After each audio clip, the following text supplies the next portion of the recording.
there's a growing citizens movement demanding an explanation of chemtrails. And I talked to my NSA buddies at Fort Carson, Peterson Air Force Base, and Buckley, where I was actually their doctor taking care of the pilots flying and spraying the chemtrails. So I know it's real. If anybody says it's not real, they're full of it. It's not the same as conducting some localized test for some defensive project. This is open air operations. It's not a test. This thing is in place.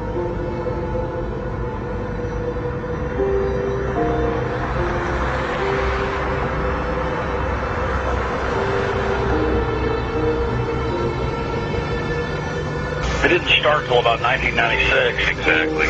And, growing up my whole life, a condensation trail disappeared, the 20 seconds, a minute, 2 minutes. And now it can be in the summer at like 4,000 feet, and there's these big clouds behind jets. Some jets leave it behind, leave a trail behind them. Other jets at the same flight level, same altitude don't.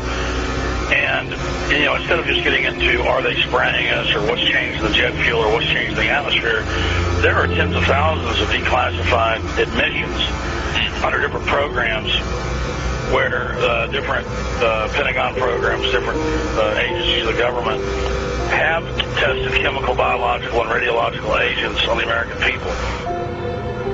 Talking about this a few years ago was extremely dangerous. Now that we have YouTube and more social networking devices, such as even Rupert's MySpace, this is really getting out in such a way that they can't control it. They must just be really, if you can use the expression, shitting themselves over this, because they can't control people now talking about the elephant in the room, what is so obvious to all of us.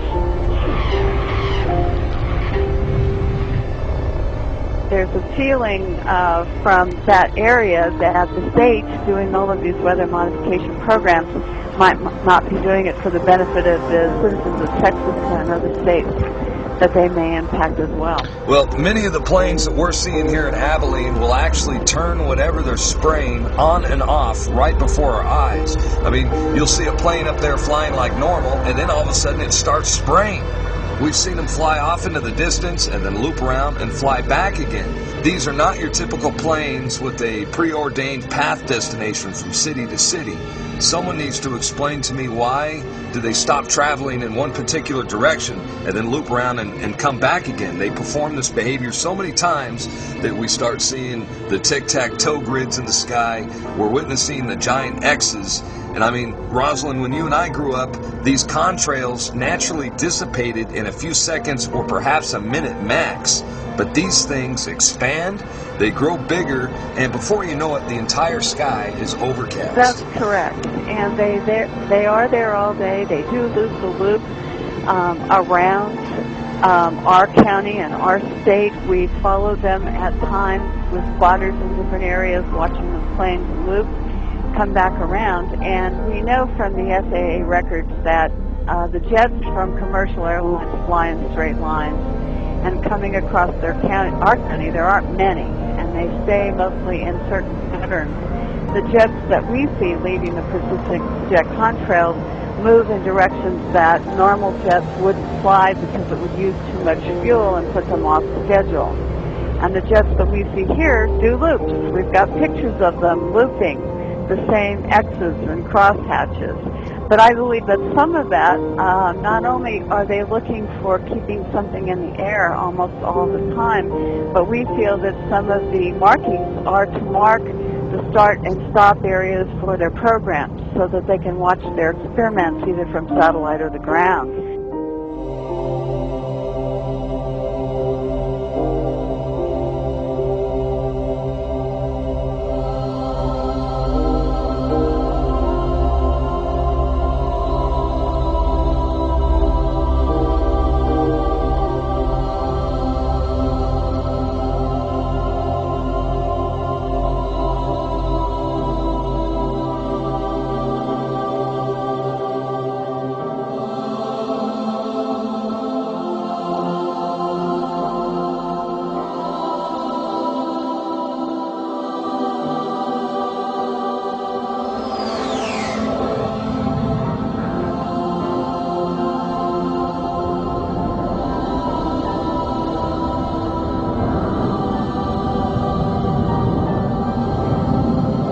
do they want to keep this quiet? Why aren't they talking about this? Why don't they want us talking about it? And you can only come to the conclusion that they're hiding something. Now, do you believe that this is a full-scale secret operation that includes not only the U.S. but Europe and the rest of the world?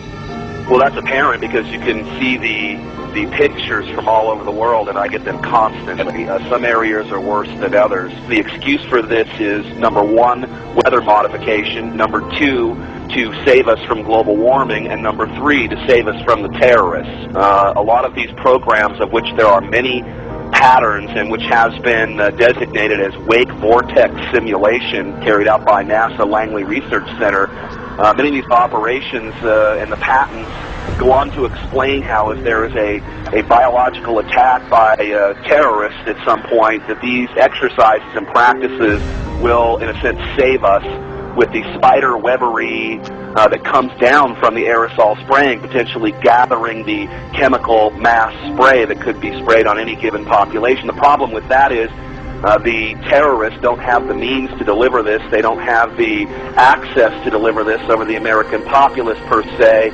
And the only people who have been doing this, that is biological experiments on the American people, is the military themselves, which has been admitted from everything from Operation Shad to the spraying that happened in San Francisco, I believe back in the 60s and the 70s, that literally killed people. Again, I may not be able to ascribe intent, but what I can say is that it is expected that there will be increased mortality as well as the potential of a huge host of unknown pathogens that we are subject to, and this is not based on speculation. There's a whole arena of biological research that we haven't even begun to touch on. Could a strange substance found by a Southwest Arkansas man be part of government found in our sample? The official explanation there is that jet contrails are causing strange lines in the sky. What effects barium has on the body? Short-term exposure can lead to anything from stomach to chest pains. Long-term exposure causes blood pressure problems.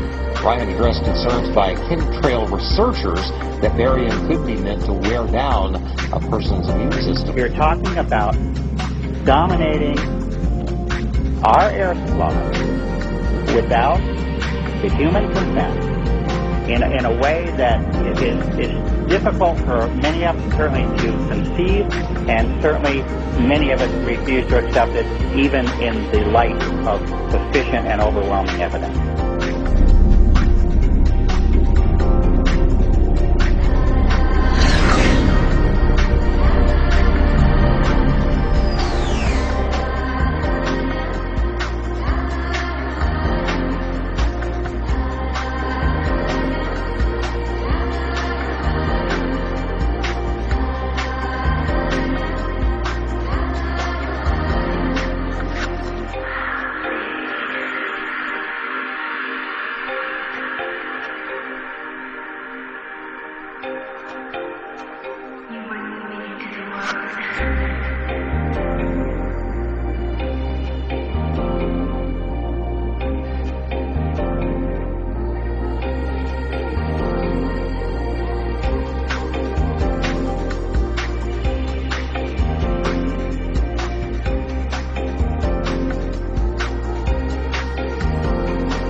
And the jets that we see here do loops. We've got pictures of them looping the same X's and crosshatches. But I believe that some of that, not only are they looking for keeping something in the air almost all the time,